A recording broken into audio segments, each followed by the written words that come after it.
Bagaimana jika saya mengatakan, Anda bisa menghasilkan dalam sebulan apa yang saat ini butuh setahun penuh? Tidak masuk akal, ya? Kebanyakan orang mungkin akan berkata, itu mustahil, hanya untuk jutawan, bukan untuk saya.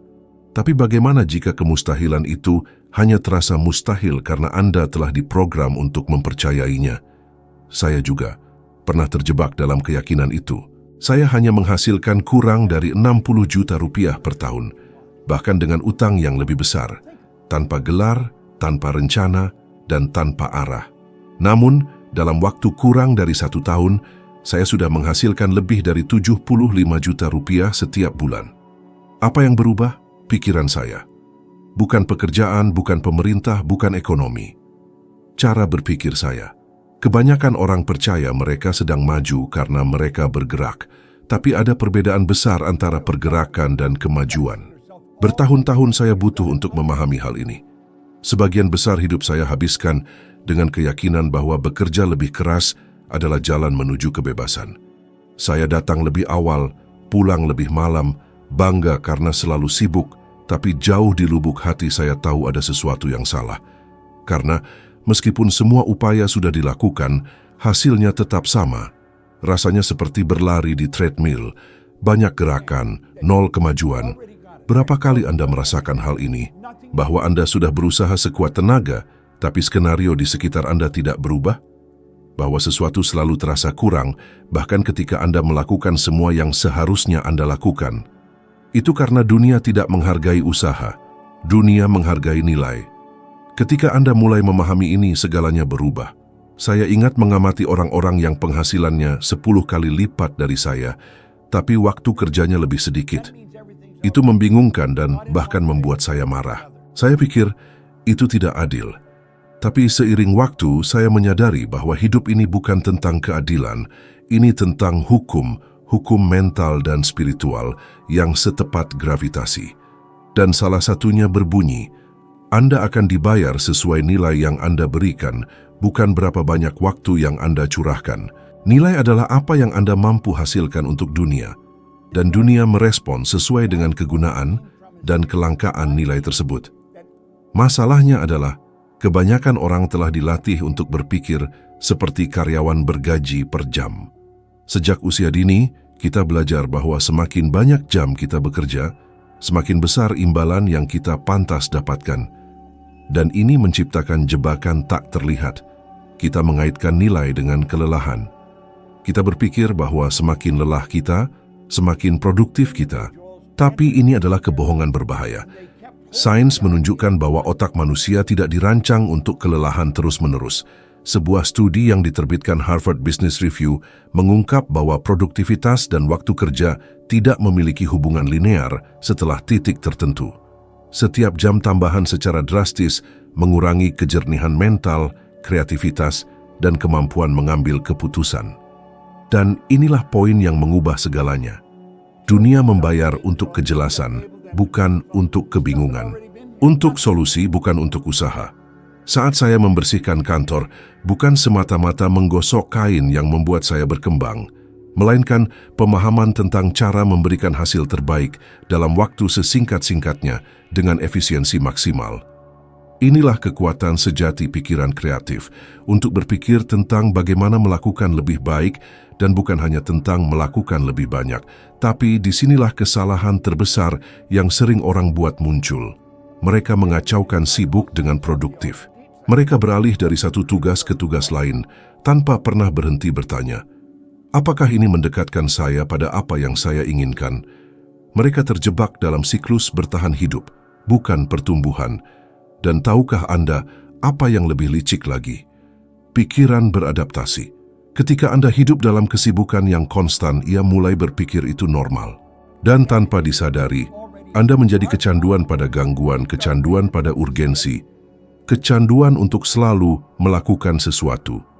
Itulah mengapa saya katakan, jika Anda ingin menghasilkan dalam 1 bulan apa yang sekarang membutuhkan 1 tahun, langkah pertama bukanlah bekerja lebih keras, melainkan berpikir secara berbeda.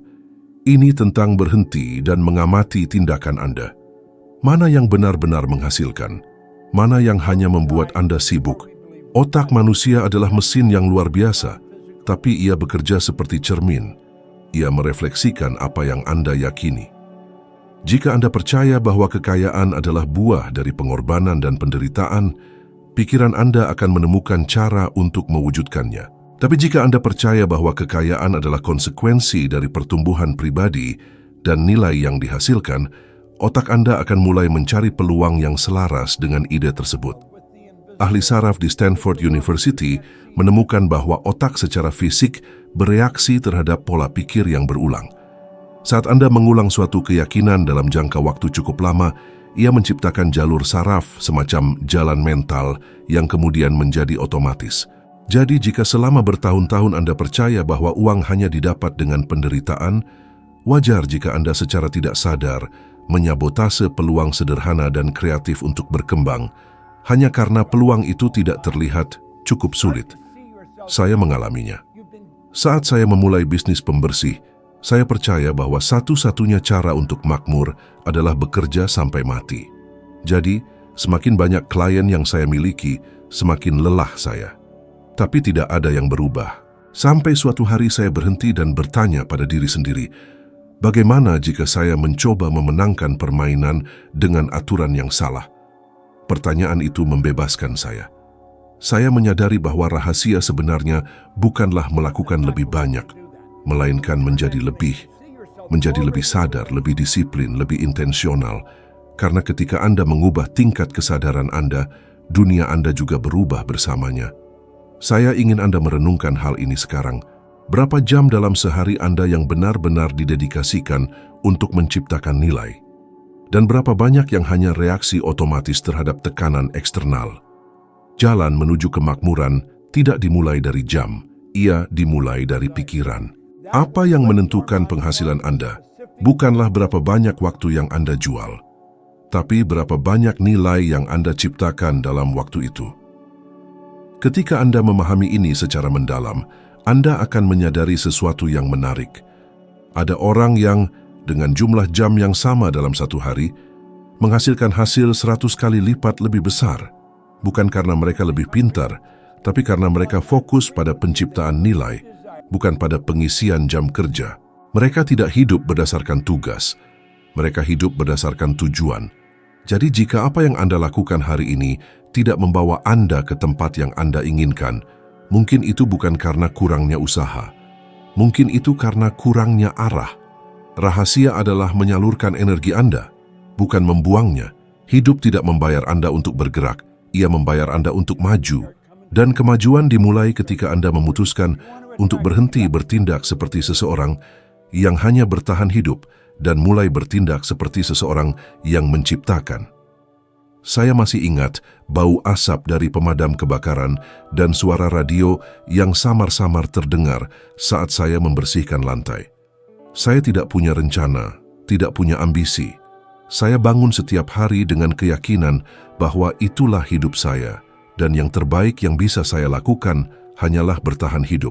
Kemudian suatu hari, seorang pria bernama Raymond Douglas Stanford menyodorkan sebuah buku kepada saya. Judulnya Think and Grow Rich, karya Napoleon Hill.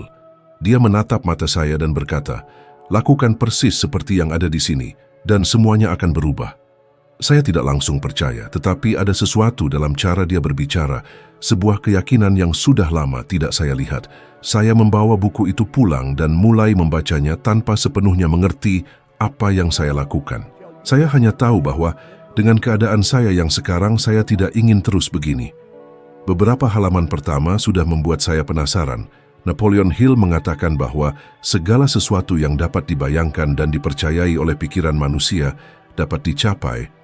Saya ingat menutup buku itu dan berdiri terpaku selama beberapa menit, menatap dinding. Membayangkan dan percaya, pikir saya. Saya sudah bertahun-tahun tidak percaya pada diri sendiri. Saya percaya pada tagihan yang sudah jatuh tempo, pada utang, pada kegagalan.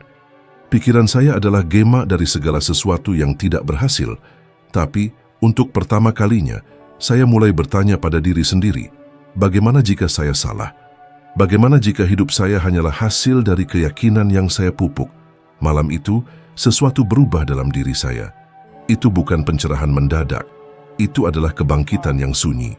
Saya menyadari bahwa pikiran saya diprogram setiap hari oleh berita, oleh percakapan, oleh ingatan, oleh ketakutan, dan saya tidak pernah bersusah payah untuk memilih apa yang ingin saya pikirkan.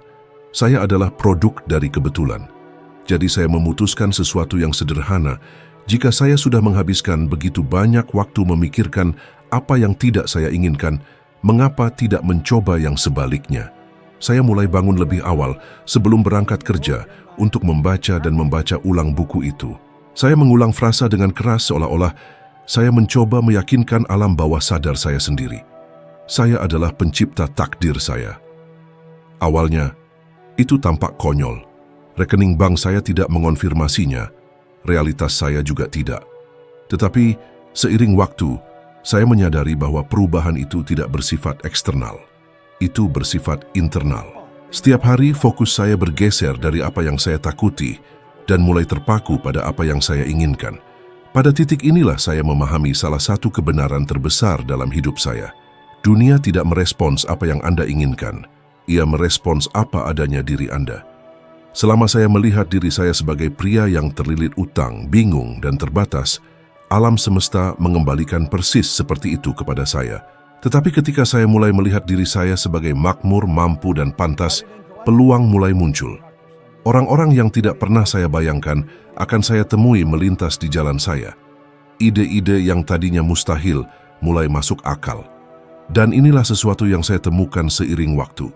Kebanyakan orang tidak gagal karena mereka kurang kemampuan. Mereka gagal karena mereka meragukan diri sendiri bahkan sebelum mencoba. Berapa kali Anda menyerah pada sesuatu bahkan sebelum memulai hanya karena itu terasa terlalu besar? Berapa kali Anda berpikir, itu bukan untuk saya. Pikiran manusia itu menarik. Ketika Anda percaya Anda tidak bisa, ia menciptakan pembenaran sempurna untuk membuktikan bahwa Anda benar. Ketika Anda percaya Anda bisa, ia menciptakan jalan yang dulunya tampak tidak terlihat. Saya mulai menguji ini dengan cara-cara kecil. Saya mulai membayangkan hari saya sesuai keinginan. Saya memvisualisasikan klien yang tersenyum, utang lunas, dan berbagai peluang muncul. Dan yang paling luar biasa adalah, sedikit demi sedikit, realitas mulai selaras dengan gambaran itu. Seolah-olah alam semesta hanya menunggu saya untuk memosisikan diri. Tapi tentu saja keraguan mencoba kembali. Ia selalu begitu. Dan setiap kali keraguan itu muncul, saya teringat frasa Hill. Pikiran adalah sesuatu yang sangat kuat. Saya menyadari bahwa saya tidak perlu memahami bagaimana. Saya hanya perlu cukup percaya untuk mengambil langkah pertama.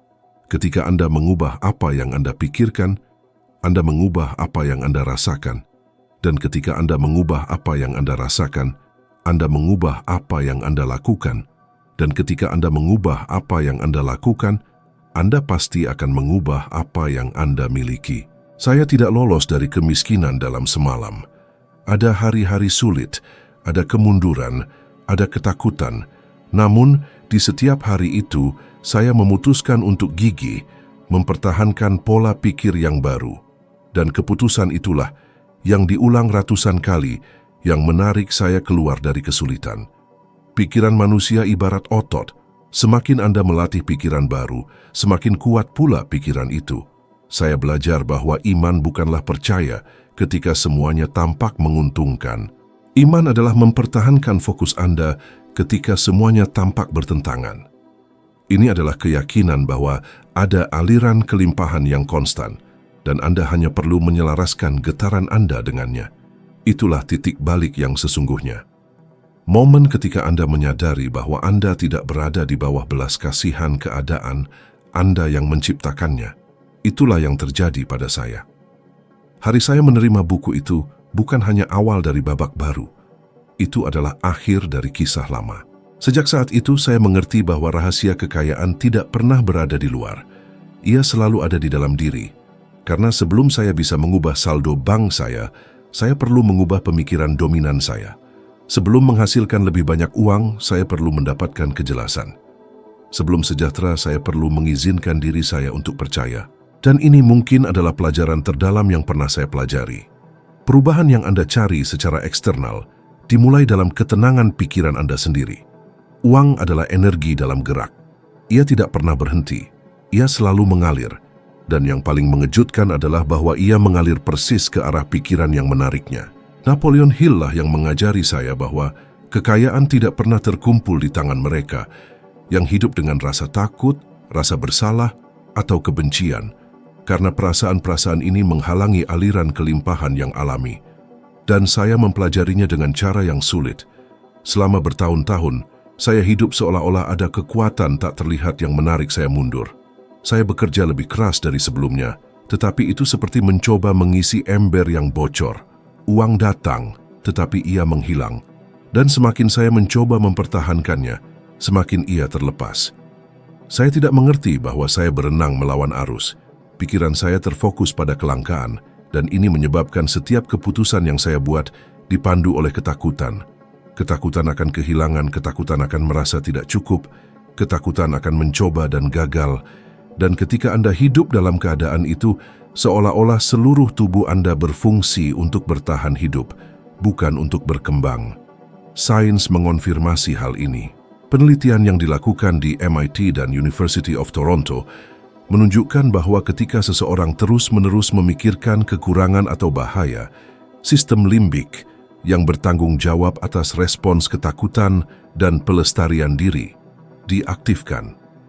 Aktivasi ini menghalangi akses ke korteks prefrontal, bagian otak yang terhubung dengan kreativitas, pemecahan masalah, dan pengambilan keputusan strategis.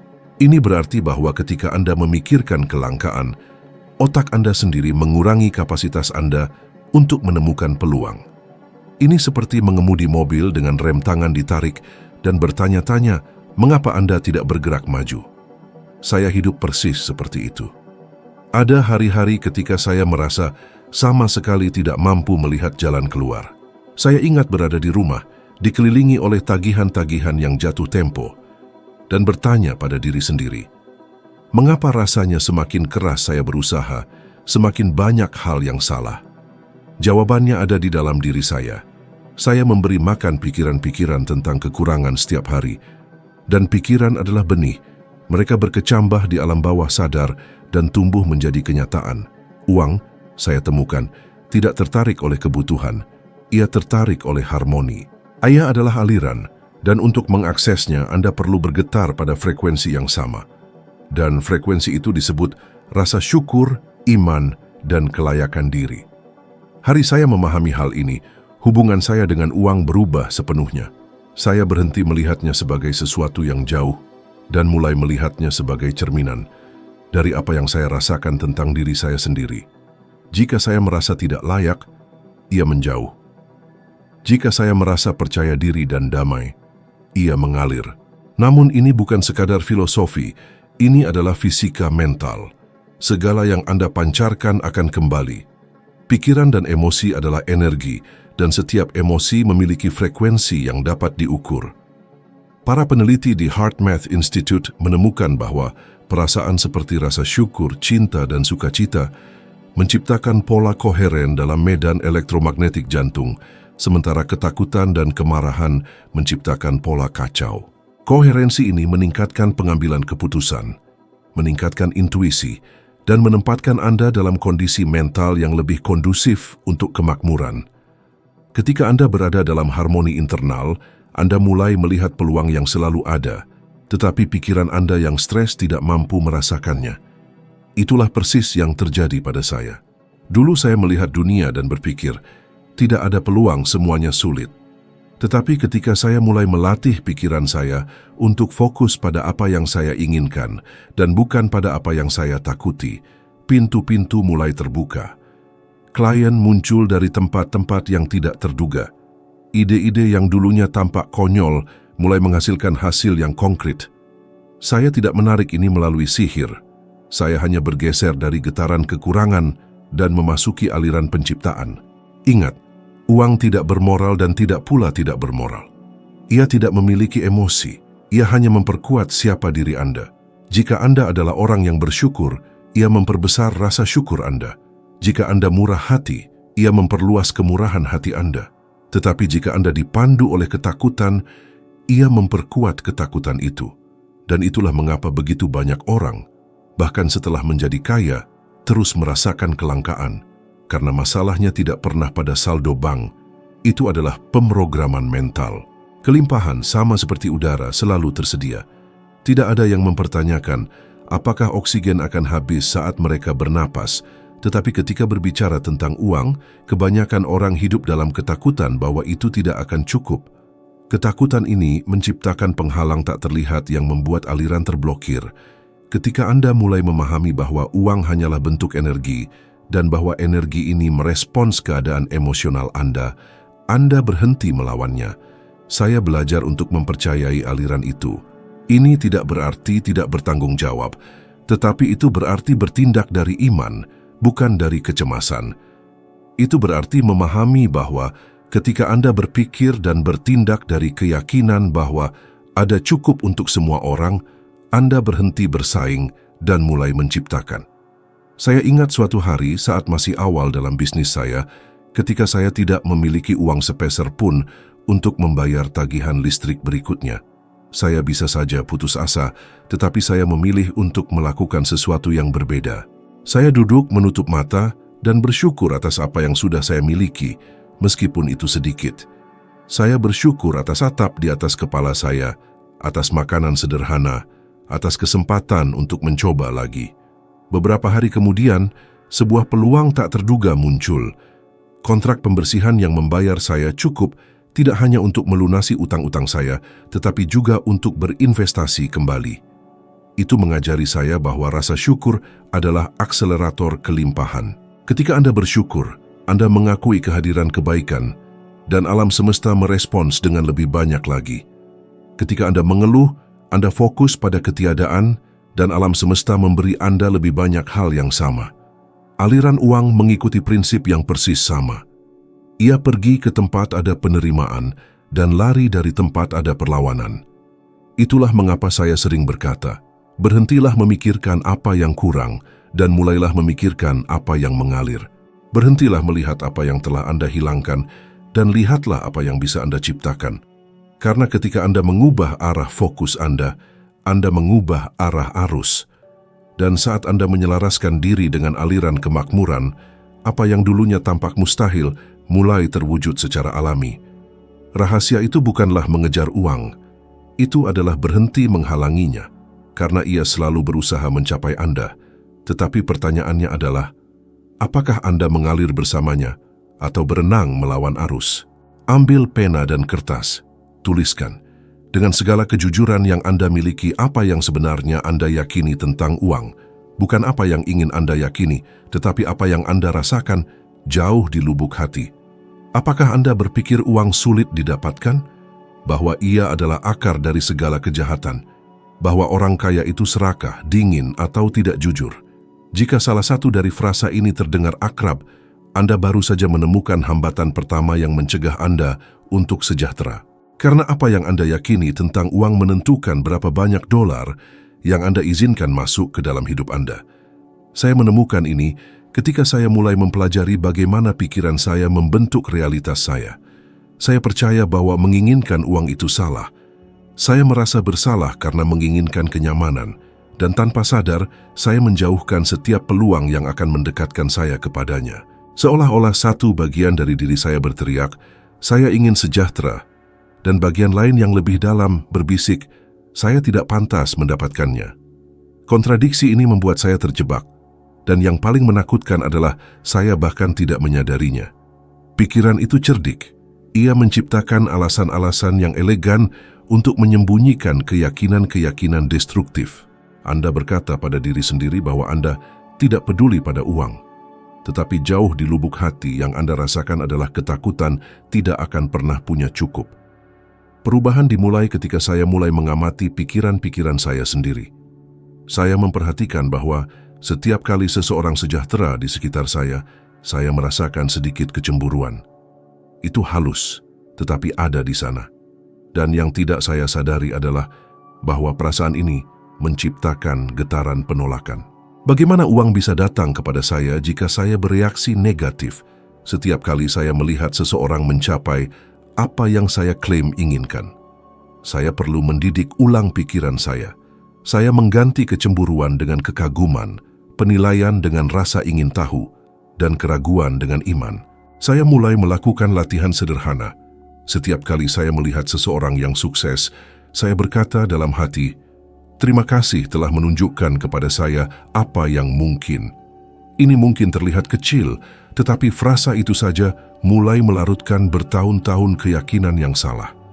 Itu mengubah kesuksesan orang lain menjadi bukti kelimpahan, bukan ancaman. Saat itulah saya mengerti bahwa uang tidak memiliki moral. Ia netral.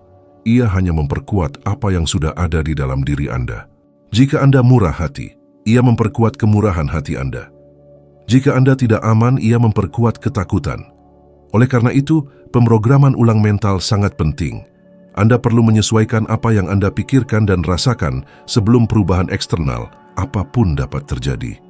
Sains membuktikan bahwa ini lebih dari sekadar bantuan diri. Ini adalah neuroplastisitas.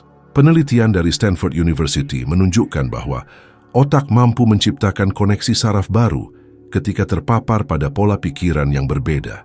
Ini berarti bahwa dengan mengganti keyakinan yang membatasi dengan pikiran tentang kemungkinan, Anda secara harfiah merekonstruksi struktur otak Anda. Ini ibarat menyusun ulang sistem operasi pikiran kita. Dan itulah tepatnya yang saya lakukan. Saya memulai dengan mengubah frasa-frasa kecil yang awalnya terasa tidak berbahaya. Saya tidak bisa berubah menjadi bagaimana saya bisa.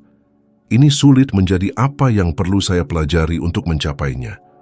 Pergeseran sederhana namun kuat, ini memaksa otak untuk mencari solusi alih-alih menyerah menghadapi masalah. Ini mengaktifkan korteks prefrontal, bagian yang bertanggung jawab untuk kreativitas dan perencanaan. Rasanya seperti menyalakan lampu di ruangan yang selama ini Anda kira terkunci. Saya melakukannya berkali-kali sehingga seiring waktu, hal itu menjadi alami. Ketika sesuatu tampak mustahil, saya tidak lagi mengatakan itu tidak mungkin. Saya berkata itu belum mungkin.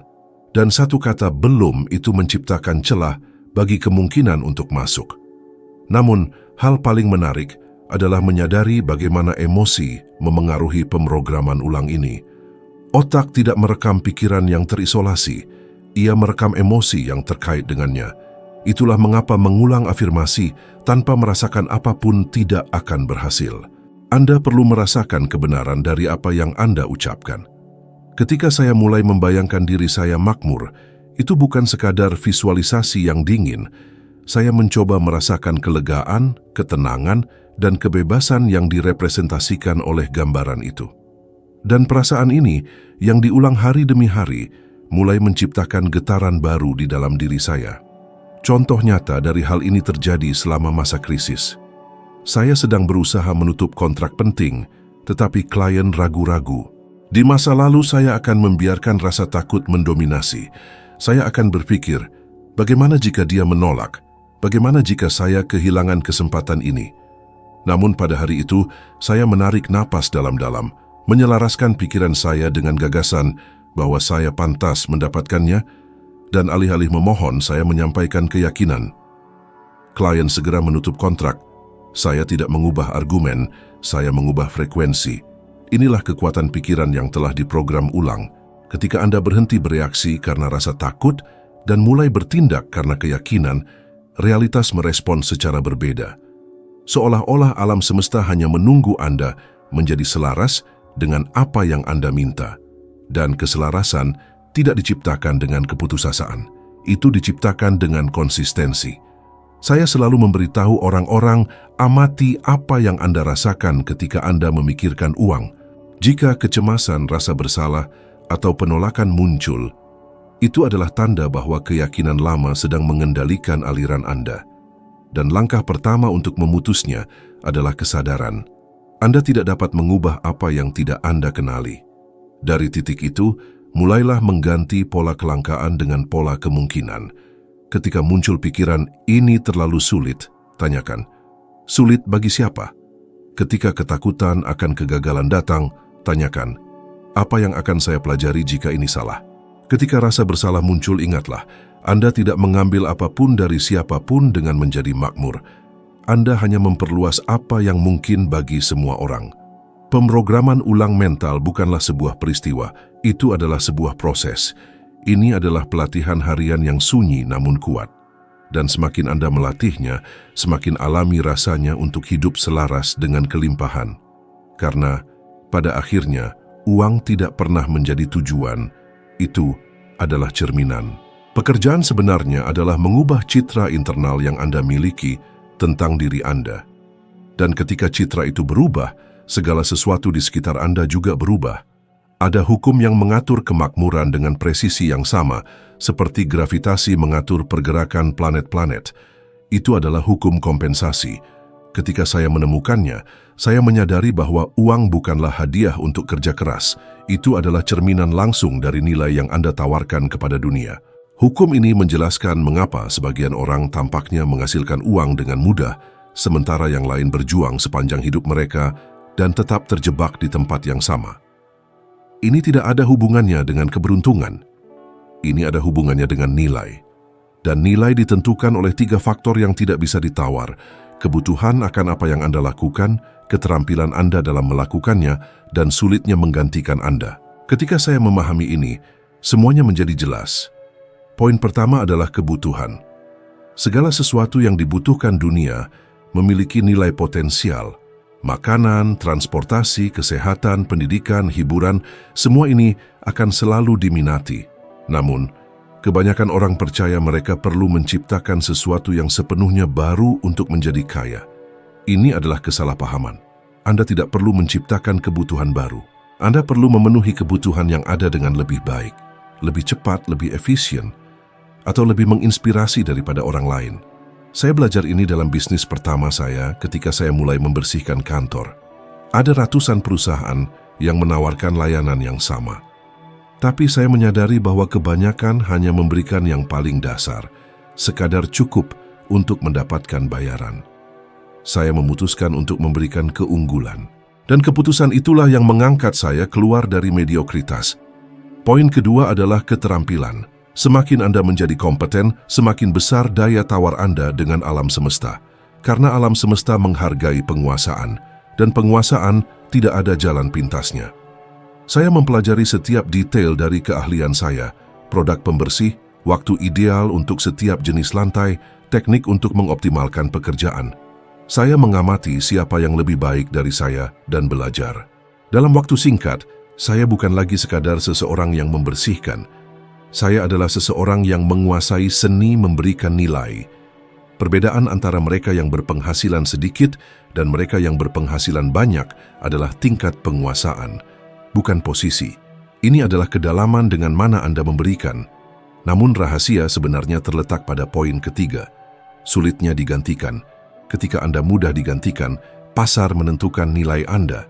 Ketika Anda unik, Anda yang menentukannya. Ini berlaku untuk segala hal. Mulai dari seorang eksekutif hingga pengemudi berbasis aplikasi. Jika pekerjaan Anda dilakukan dengan cara yang biasa, Anda akan diperlakukan sebagai biasa.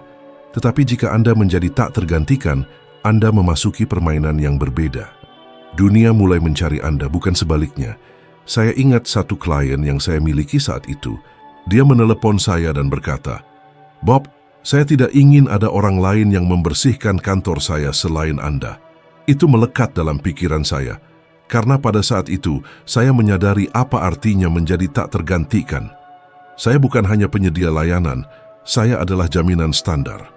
Dan mereka yang mewakili standar tidak menegosiasikan harga, mereka menetapkan nilai. Ini adalah salah satu kunci terbesar menuju kemakmuran. Berhentilah berusaha menjadi yang termurah dan mulailah menjadi yang paling berharga. Kebanyakan orang ingin menghasilkan lebih banyak, tetapi sedikit yang bersedia menjadi lebih baik. Mereka menginginkan panen tanpa menanam. Mereka menginginkan pengakuan tanpa keunggulan. Tetapi alam semesta tidak beroperasi dengan jalan pintas. Itu matematis, tepat. Anda akan selalu menerima ukuran yang tepat dari nilai yang Anda berikan. Dan nilai ini tidak diukur oleh waktu yang dihabiskan, tetapi oleh dampak yang dihasilkan. Saya belajar bahwa pasar, apapun itu, menghargai mereka yang melakukan lebih dari yang dibayar untuk mereka lakukan. Ini menciptakan ketidakseimbangan positif, semacam hutang energik, yang alam semesta cepat koreksi dengan kemakmuran. Ketika Anda memberikan lebih, Anda pasti menerima lebih. Masalahnya adalah kebanyakan orang berhenti pada cukup. Mereka melakukan yang minimum yang diperlukan untuk mempertahankan pekerjaan mereka, untuk menghindari kritik, untuk menghindari menonjol. Dan itulah mengapa mereka tetap tidak terlihat. Jika Anda ingin menghasilkan dalam 1 bulan apa yang kebanyakan orang butuhkan 1 tahun untuk menghasilkannya, Anda perlu memahami bahwa uang adalah konsekuensi, bukan tujuan. Itu adalah konsekuensi alami dari menjadi luar biasa dalam apa yang Anda lakukan. Ketika Anda mulai berpikir dalam hal keunggulan, semuanya berubah. Anda berhenti menjadi pelaksana dan menjadi pencipta. Orang-orang mulai mencari Anda, bukan karena apa yang Anda lakukan, tetapi karena apa yang Anda representasikan. Dan ini bukan teori, ini adalah pengamatan. Lihatlah orang sukses manapun, di bidang apapun. Elon Musk, Steve Jobs, Oprah Winfrey, Walt Disney, semuanya memahami hukum ini. Mereka tidak berusaha menjadi biasa-biasa saja. Mereka berusaha menjadi unik. Jobs misalnya, tidak menciptakan komputer pertama, tetapi ia menciptakan pengalaman menggunakannya. Ia mengambil sesuatu yang sudah ada dan mengubahnya menjadi sesuatu yang belum pernah dirasakan dunia sebelumnya. Itulah yang membuatnya tak tergantikan. Sekarang pikirkan tentang hidup Anda. Apa yang Anda lakukan hari ini yang membuat Anda berbeda? Jika Anda menghilang besok, berapa lama waktu yang dibutuhkan seseorang untuk menggantikan Anda? Jika jawabannya adalah 1 hari, maka pekerjaan Anda hanyalah sebuah fungsi. Tetapi jika jawabannya adalah akan sulit menemukan seseorang yang serupa, maka Anda telah memahami prinsip kompensasi. Hukum ini tidak pribadi. Ia tidak merasa kasihan, ia tidak menghakimi, ia tidak membuat pengecualian. Ia hanya merespons nilai. Anda tidak bisa menipu alam semesta dengan tampilan usaha. Ia hanya mengenali getaran pemberian yang tulus. Dan indahnya ini adalah bahwa siapapun dapat masuk ke dalam aliran ini. Tidak peduli dari mana Anda memulai, tidak peduli usia Anda, gelar Anda, atau keadaan Anda. Yang penting adalah seberapa besar Anda bersedia mengembangkan diri Anda sampai Anda menjadi seseorang yang dunia tidak bisa abaikan. Ketika saya memahami ini, hidup saya berubah secara irreversibel. Saya berhenti meminta kenaikan gaji dan mulai menjadi seseorang yang bernilai lebih. Saya berhenti mencari peluang dan mulai menciptakannya. Hukum kompensasi tidak pernah gagal. Itu tidak bergantung pada waktu, juga tidak pada kebetulan. Itu bergantung pada kesadaran. Ketika Anda menyadari fakta bahwa nilai yang Anda berikan adalah cerminan dari nilai yang Anda yakini Anda miliki, uang berhenti menjadi masalah. Itu menjadi sekadar konsekuensi alami dari siapa Anda memutuskan untuk menjadi. Ketika saya memutuskan untuk membuka perusahaan pembersih saya bisa saja mengambil jalan mudah, seperti kebanyakan orang. Melakukan hanya apa yang diperlukan, memenuhi dasar-dasar, menunggu waktu atau keberuntungan membawa semacam hadiah. Tapi saya menyadari sesuatu, dunia tidak membayar untuk yang biasa. Ia membayar untuk yang luar biasa. Saya tidak ingin menjadi sekadar satu lagi pembersih kantor. Saya ingin menjadi yang terbaik. Dan keputusan sederhana itulah untuk menjadi yang terbaik, yang sepenuhnya mengubah arah hidup saya. Saya mulai mempelajari segala yang saya bisa tentang apa yang saya lakukan. Mulai dari jenis produk pembersih ideal untuk setiap permukaan hingga cara paling efisien untuk mengorganisir pekerjaan. Saya terbiasa mengamati detail, menguji metode baru, dan dengan cermat mencatat hasilnya. Sementara yang lain mengeluh tentang berat ember, saya mempelajari refleksi lantai. Perbedaannya bukan pada layanannya itu sendiri, melainkan pada niat di baliknya. Ketika Anda menyematkan keunggulan pada sesuatu yang tampak sederhana, alam semesta akan memperhatikannya. Begitu pula pasar. Tak lama kemudian, klien-klien mulai menyadari hal itu. Saya tidak perlu lagi mencari pekerjaan.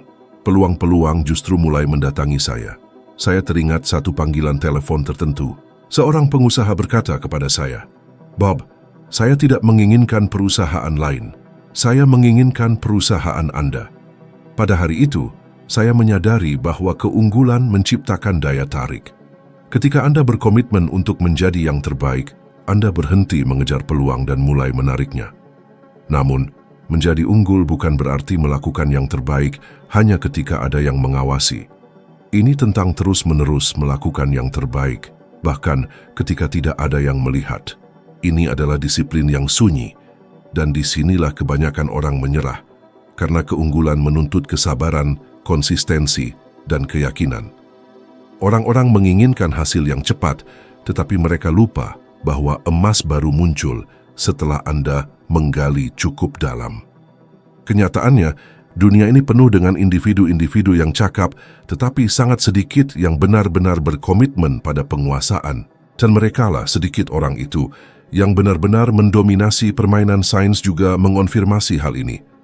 Sebuah studi yang dilakukan oleh Universitas Cambridge menunjukkan bahwa para profesional yang mengembangkan apa yang kita sebut sebagai pola pikir berkembang, yaitu mereka yang percaya bahwa mereka selalu bisa meningkatkan diri, mencapai hasil yang rata-rata hingga 40% lebih tinggi dalam jangka panjang dibandingkan mereka yang percaya bahwa kemampuan mereka tetap. Oleh karena itu, kesuksesan bukanlah hadiah. Itu adalah latihan. Itu adalah jumlah dari keputusan-keputusan kecil harian yang dibuat dengan tujuan. Saya ingin Anda merenungkan sesuatu.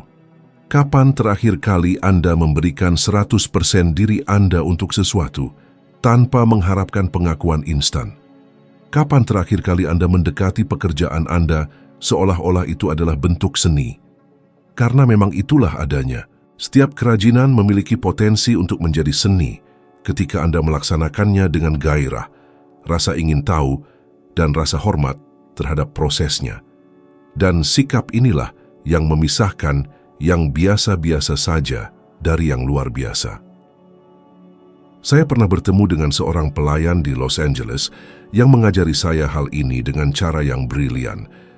Dia melayani di sebuah restoran sederhana, tetapi energinya begitu istimewa sehingga semua pelanggan kembali hanya untuknya.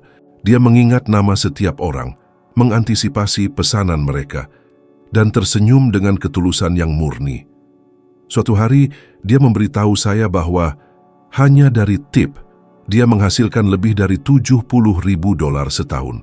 Rahasianya, dia tidak melihat apa yang dilakukannya sebagai menyajikan makanan, dia melihatnya sebagai menciptakan pengalaman.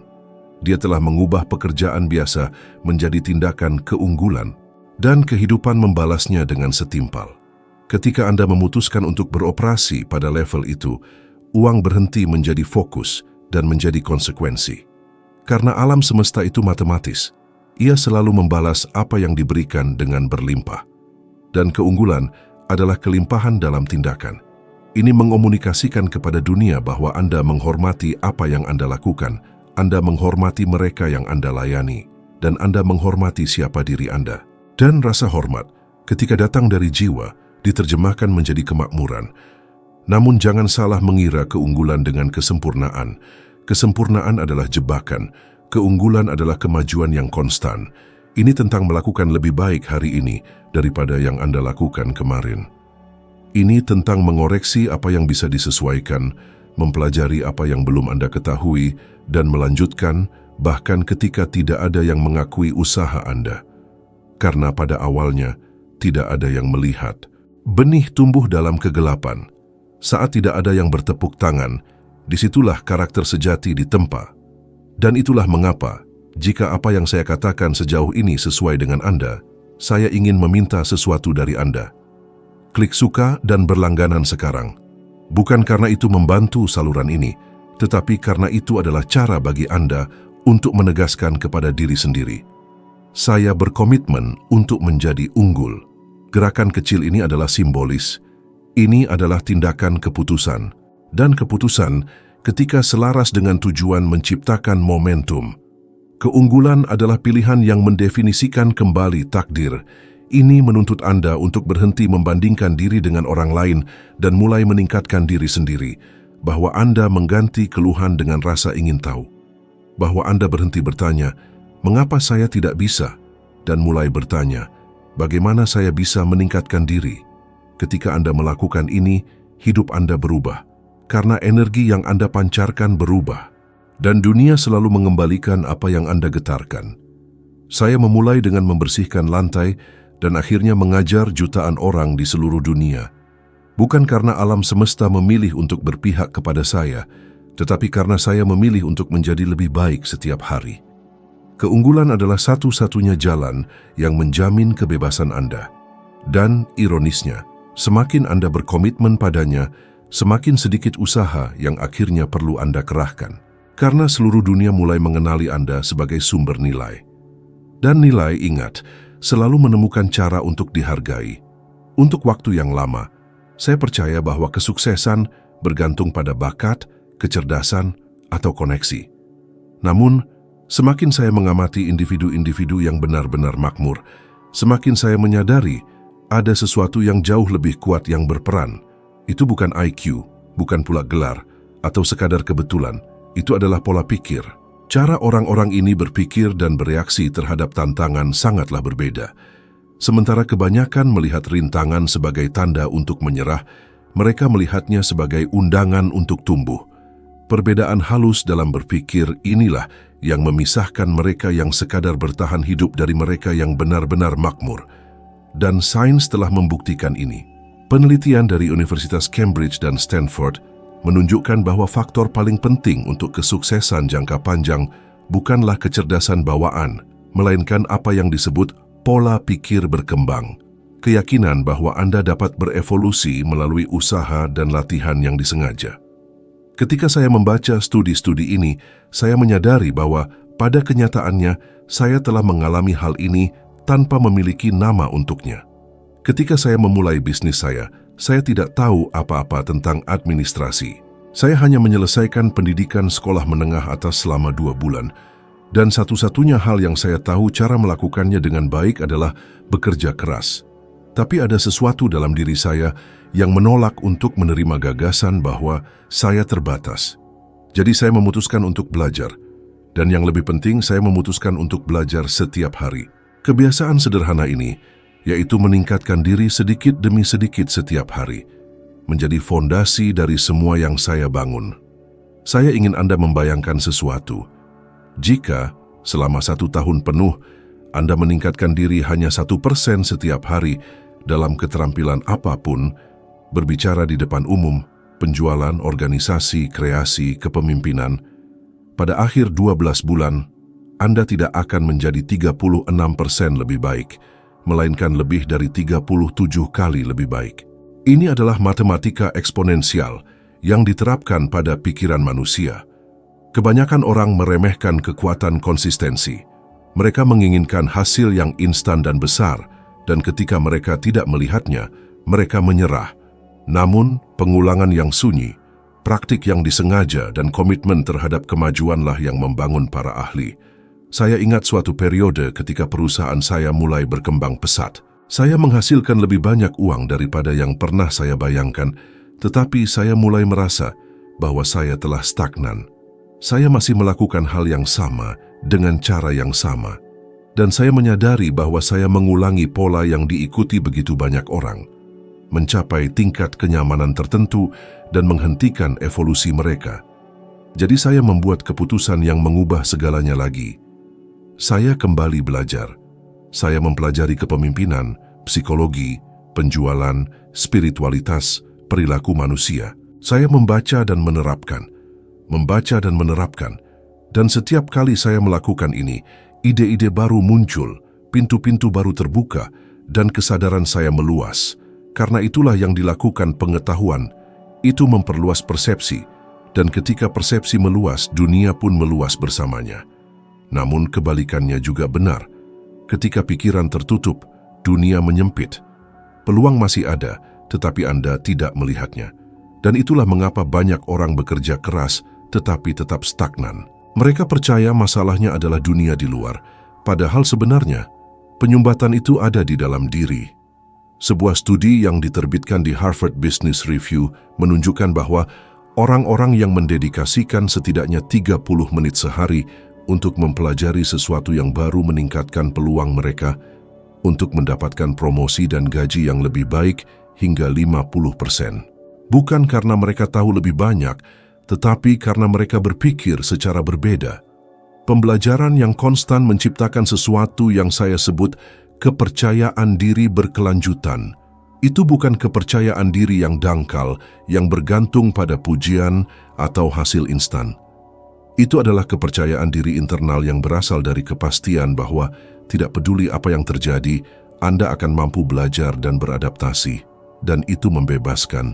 Ketika Anda menyadari bahwa Anda bisa mempelajari apapun, ketakutan kehilangan kekuatannya. Anda berhenti berpikir, bagaimana jika saya tidak tahu cara melakukan ini? Dan mulai berpikir, saya belum tahu, tetapi saya bisa belajar. Pergeseran pola pikir sederhana ini mengubah takdir seseorang. Saya bertemu dengan seorang pemuda yang bekerja sebagai agen telemarketing. Dia mendekati saya di sebuah seminar dan mengatakan dia merasa terjebak, membenci pekerjaannya, dan merasa tidak dihargai oleh siapapun. Saya bertanya kepadanya, berapa banyak waktu setiap hari yang Anda dedikasikan untuk menjadi lebih baik dalam apa yang Anda lakukan? Dia terdiam. Kemudian saya menyarankan dia untuk mulai mempelajari komunikasi, persuasi, dan empati. 1 tahun kemudian, dia kembali. Dia tidak hanya dipromosikan, tetapi dia juga menjadi salah satu tenaga penjualan terbaik perusahaan. Dia tidak mengubah bidangnya, dia tidak beruntung, dia tidak bertemu siapapun yang berpengaruh, dia hanya memutuskan untuk menjadi unggul. Itulah perbedaan antara mereka yang menunggu keberuntungan dan mereka yang menciptakan takdirnya sendiri. Pertumbuhan bukanlah sebuah peristiwa, itu adalah kebiasaan. Dan kebiasaan ini dimulai dengan pilihan harian, berinvestasi pada diri sendiri. 5, 10, 15 menit sehari sudah cukup. Bacalah buku, tontonlah ceramah, praktikkan keterampilan baru, amati mereka yang berbuat lebih baik dari Anda. Rahasianya adalah konsistensi. Pikiran yang terus-menerus diberi makan pengetahuan akan tetap hidup, kreatif, dan luas. Saya ingin Anda melakukan latihan sederhana. Selama 7 hari ke depan, luangkan setidaknya 20 menit setiap hari untuk mempelajari sesuatu yang mendekatkan Anda pada tujuan finansial Anda. Itu bisa berupa buku tentang investasi, video tentang produktivitas, atau kursus daring yang berkaitan dengan profesi Anda. Tulislah apa yang Anda pelajari dan segera terapkan. Anda akan terkejut dengan apa yang terjadi ketika pembelajaran berubah menjadi tindakan. Hidup tidak menghargai mereka yang paling tahu. Hidup menghargai mereka yang paling banyak berbuat dengan apa yang mereka tahu. Belajar tanpa praktik adalah informasi mati. Tetapi ketika Anda belajar dan menerapkan, Anda menciptakan siklus pertumbuhan tanpa batas. Dan siklus ini tidak hanya melipat gandakan hasil Anda, tetapi juga mengubah identitas Anda. Anda tidak lagi sekadar menjadi pencari kesuksesan, melainkan perwujudan kesuksesan itu sendiri. Rahasia sesungguhnya terletak pada pemahaman bahwa Anda tidak akan pernah benar-benar siap, dan itu adalah hal yang baik. Karena itu berarti selalu ada lebih banyak hal untuk ditemukan, lebih banyak untuk berkembang, lebih banyak untuk diciptakan. Orang yang berhenti belajar perlahan mulai mati, bukan dalam tubuh, tetapi dalam pikiran. Dan orang yang berkomitmen untuk bertumbuh setiap hari, pasti akan makmur. Karena hidup senantiasa menghargai gerakan, seluruh alam semesta merespons ekspansi, dan ekspansi itu dimulai dari dalam diri Anda. Saya menjalankan model yang usang ini hingga seluruh energi saya terkuras habis. Saya akan bangun pagi, tidur larut malam, mengumpulkan jam lembur, seolah-olah itu adalah lencana kehormatan. Dan pada akhir bulan hasilnya selalu serupa. Uang yang pas-pasan, kecemasan berlebih, dan perasaan seperti berlari di tempat. Pernahkah Anda merasakan hal itu? Anda bekerja, dan rasanya hidup seolah membayar Anda dengan kelelahan? Saat itulah saya menyadari jebakannya. Menukar waktu dengan uang adalah batasan tak terlihat. Tidak peduli seberapa keras Anda berusaha, satu hari hanya memiliki 24 jam. Jika pendapatan Anda bergantung langsung pada jam yang Anda jual, Anda terjebak pada batas yang tidak pernah meluas. Masalahnya adalah kita diajari untuk percaya bahwa lebih banyak jam sama dengan lebih banyak nilai. Tetapi dunia nyata tidak menghargai jam kerja, ia menghargai dampak. Saya baru memahami ini ketika saya mencoba menyelesaikannya dengan melakukan apa yang dilakukan orang lain. Saya mengambil lebih banyak giliran kerja, menerima kontrak di luar jam kerja, bekerja di akhir pekan. Hasilnya, saya menjadi lebih lelah, membuat lebih banyak kesalahan, dan mulai kehilangan klien karena detail-detail yang seharusnya saya perhatikan jika saya cukup istirahat. Sulit untuk mengakuinya, tetapi perlu. Saya tidak jatuh miskin karena kurangnya usaha. Saya jatuh miskin karena model mental yang keliru. Ada suatu titik di mana perhitungan kelelahan berubah menjadi kejam. Anda meningkatkan beban kerja dan produktivitas menurun. Otak Anda memasuki mode bertahan hidup. Keputusan Anda memburuk, dan Anda menghabiskan waktu untuk memadamkan api, alih-alih membangun sesuatu yang akan membebaskan Anda. Mungkin ini sedang terjadi pada Anda sekarang. Anda bangga bisa bertahan, tetapi jauh di lubuk hati. Anda merasa semakin menjauh dari kehidupan yang Anda impikan. Dan ketika ada kesempatan untuk menciptakan sesuatu yang baru, produk, kursus, layanan yang berbeda, muncul frasa yang menyabotase segalanya. Saya tidak punya waktu. Ini ironis. Model waktu untuk uang justru merampas waktu yang Anda butuhkan untuk melepaskan diri darinya. Saya ingat satu bulan tertentu dalam bisnis kebersihan saya ketika saya berhasil menutup begitu banyak kontrak sehingga saya nyaris tidak pulang ke rumah. Saya yakin bahwa itu akan menjadi bulan terobosan. Ketika saya duduk untuk melihat angka-angka, saya menemukan bahwa, ya, saya memang menghasilkan sedikit lebih banyak, tetapi dengan biaya kelelahan, keterlambatan dengan klien lain, dan pekerjaan ulang. Margin keuntungan nyaris tidak beranjak. Saya mengemudi dengan pedal gas ditekan penuh, namun rem tangan masih aktif. Malam itu saya menyandarkan kepala di meja dapur dan berpikir, jika saya terus seperti ini, saya akan bangkrut sekalipun pendapatan saya bertambah. Saat itulah saya membuat keputusan, dan keputusan mengubah nasib. Saya berhenti bertanya, bagaimana saya bisa bekerja lebih banyak, dan mulai bertanya, bagaimana saya bisa membangun sesuatu yang bekerja tanpa kehadiran saya? Pertanyaan ini memaksa saya untuk menata ulang segalanya. Penetapan harga, proses, orang-orang, proposisi nilai. Saya mengubah tugas menjadi prosedur, prosedur menjadi daftar periksa, dan daftar periksa menjadi standar kualitas. Saya melatih satu orang, lalu dua orang, kemudian sebuah tim. Dan sesuatu yang ajaib terjadi. Saya berhenti menjadi pelaku segalanya dan beralih menjadi pencipta sistem. Pendapatan saya tidak lagi bergantung pada jam kerja saya, melainkan pada efisiensi model yang saya bangun. Untuk pertama kalinya saya bisa bernapas lega. Mungkin Anda berpikir, ini hanya berlaku untuk pemilik bisnis. Saya hanyalah seorang karyawan. Jangan salah. Model yang usang ini juga bisa diubah dalam konteks pekerjaan sebagai karyawan.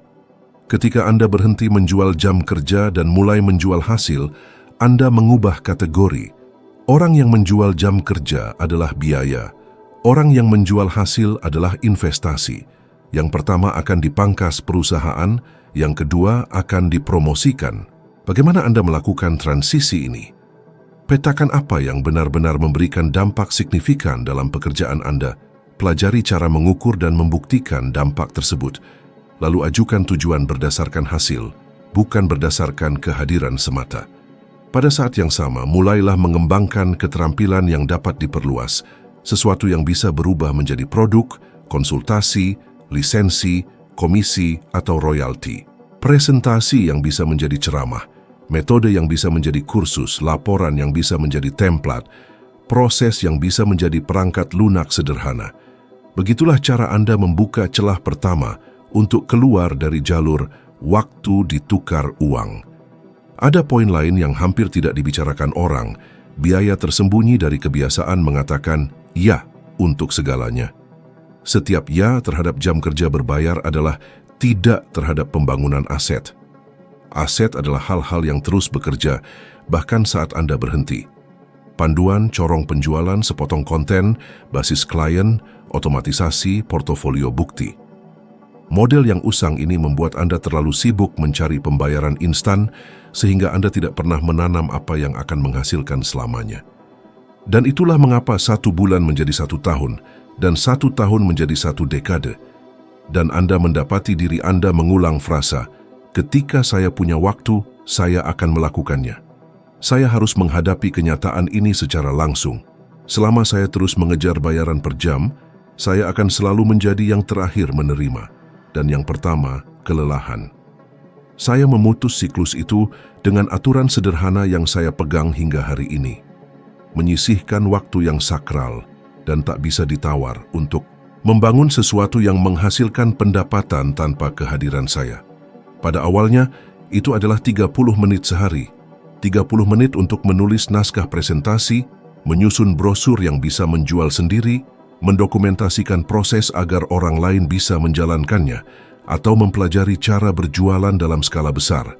30 menit tampaknya sangat sedikit, sampai mereka berubah menjadi 15 jam sebulan, 180 jam setahun. Setahun kemudian, sedikit itu sudah berubah menjadi kontrak yang lebih baik. Klien berulang dan pekerjaan yang datang melalui rujukan tanpa saya harus menghubungi siapapun. Anda bisa melakukan hal yang sama. Mungkin transisi Anda dimulai dengan menulis 3 respons template yang bisa mengurangi separuh interaksi Anda dengan klien. Mungkin dimulai dengan merancang paket layanan dengan cakupan yang jelas dan harga tetap, menghilangkan negosiasi tanpa ujung.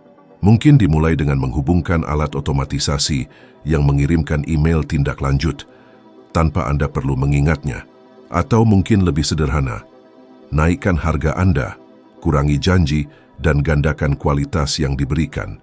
Waspadai jebakan mengimbangi dengan volume.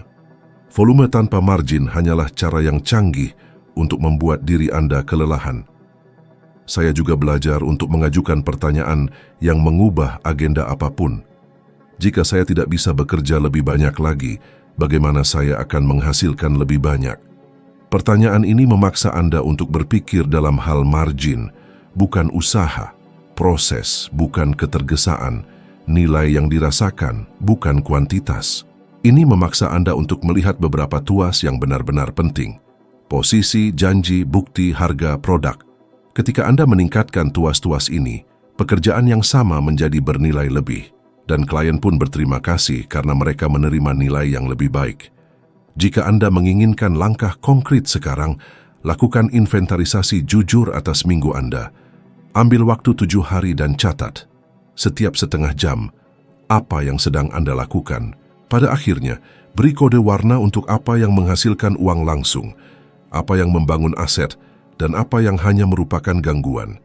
Kebanyakan orang terkejut ketika mereka menyadari bahwa mereka menghabiskan hari-hari penuh untuk tugas-tugas yang tidak memajukan hidup mereka 1 milimeter pun. Dari peta ini, hapus 1 elemen pengganggu per hari, delegasikan 1 item per minggu, dan lindungi blok waktu harian, bahkan jika hanya 20 menit, untuk membangun sesuatu yang akan membayar Anda lagi besok. Ini sederhana, ini tidak mudah, tapi ini berhasil. Saya tidak menyuruh Anda untuk meninggalkan segalanya besok. Saya mengatakan kepada Anda untuk tidak menghabiskan bulan berikutnya dengan keyakinan bahwa solusinya adalah lebih dari yang sama. Model yang usang ini suka menjanjikan kelegaan dengan lebih banyak jam dan lebih banyak pengorbanan. Ia memanggil Anda pejuang sembari menghabiskan energi Anda. Titik balik yang sesungguhnya terjadi ketika Anda memutuskan untuk berhenti bertahan hidup dan mulai merancang.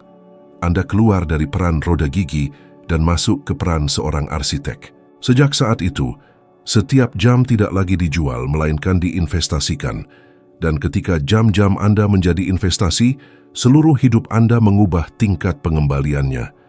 Saya belajar bahwa kebebasan finansial yang sesungguhnya dimulai tepat pada saat Anda memahami bahwa bergantung pada satu sumber pendapatan adalah hidup di ambang kehancuran. Kebanyakan orang menghabiskan seluruh hidup mereka menukar waktu dengan uang.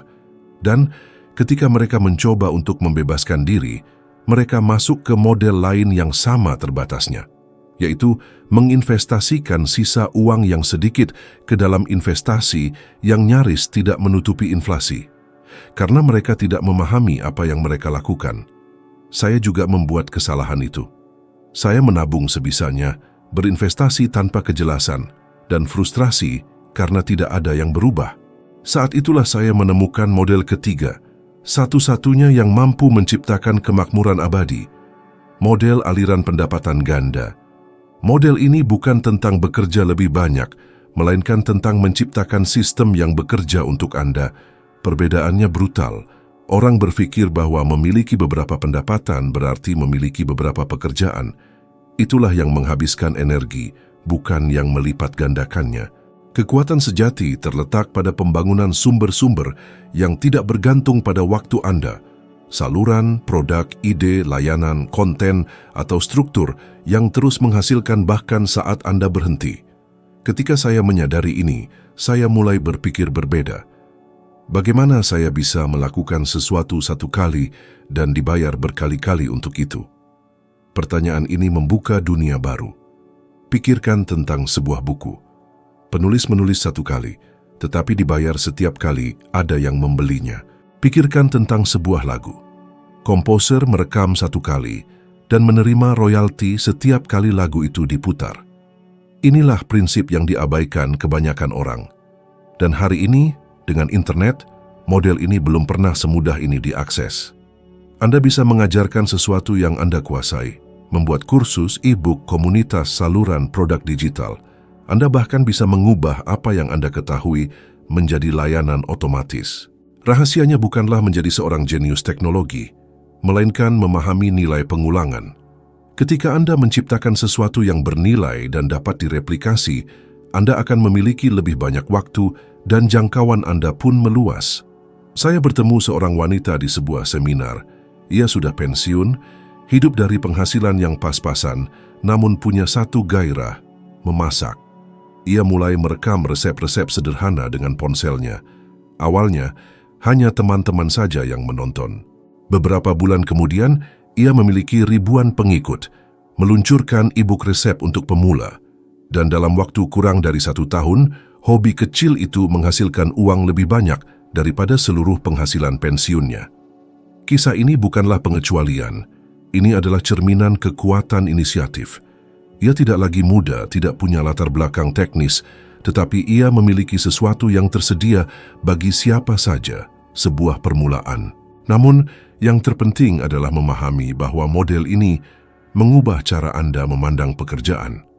Anda berhenti menjadi budak usaha dan berubah menjadi arsitek sistem. Sejak saat itu, uang tidak lagi datang dari kerja keras yang tak henti, melainkan dari kecerdasan yang diterapkan.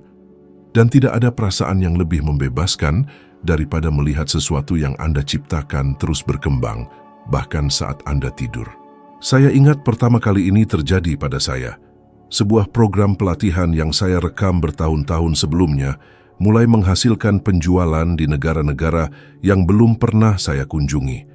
Itu menunjukkan kepada saya bahwa batasan itu tidak pernah bersifat geografis, melainkan mental. Studi dari Harvard Business Review mengonfirmasi bahwa para profesional dengan berbagai sumber pendapatan melaporkan tingkat kepuasan pribadi, kreativitas, dan otonomi yang jauh lebih tinggi. Ini terjadi karena ketika Anda memiliki alternatif, ketakutan menghilang. Anda berhenti bertindak karena putus asa dan mulai bertindak dengan tujuan. Stabilitas tidak datang dari satu gaji tunggal, ia datang dari perkalian kemungkinan. Tantangannya adalah memulai dari kecil, tapi tetaplah memulai. Mungkin itu adalah layanan yang bisa Anda tawarkan di waktu luang. Mungkin itu adalah konten yang bisa Anda bagikan. Mungkin itu adalah produk, kanal, sebuah ide yang masih tersimpan di laci. Pilih satu proyek saja, dan curahkan energi Anda padanya sampai mulai menghasilkan keuntungan. Ketika itu terjadi, Anda akan memahami mekanismenya. Pendapatan bukan lagi apa yang Anda terima, melainkan apa yang Anda ciptakan. Dan sejak saat itu, sesuatu berubah secara mendalam. Anda berhenti takut akan pengangguran, krisis, ketidakstabilan. Karena bertentangan dengan apa yang diajarkan kepada Anda, keamanan tidak terletak pada ketergantungan pada satu perusahaan, melainkan pada kemampuan Anda untuk menciptakan nilai. Berbagai sumber pendapatan bukan sekadar strategi finansial. Itu adalah cara hidup dengan kebebasan. Ketika Anda menciptakan sistem yang bekerja untuk Anda, waktu menjadi milik Anda lagi. Dan disitulah kekayaan sejati dimulai. Hidup berubah seketika. Anda memutuskan tidak hanya mendengarkan, tetapi juga menerapkan apa yang telah Anda pelajari. Jadi sekarang, pikirkan seseorang yang Anda sayangi, satu teman, satu anggota keluarga, seseorang yang Anda tahu punya potensi, tetapi mungkin belum menyadarinya. Kirim video ini kepada orang tersebut. Itu bisa menjadi dorongan yang ia butuhkan untuk mulai mengubah kisahnya sendiri. Terima kasih telah bergabung dengan saya sejauh ini, dan ingat, setiap pengetahuan baru hanya menjadi kekuatan saat diterapkan dalam praktik. Sampai jumpa di video berikutnya.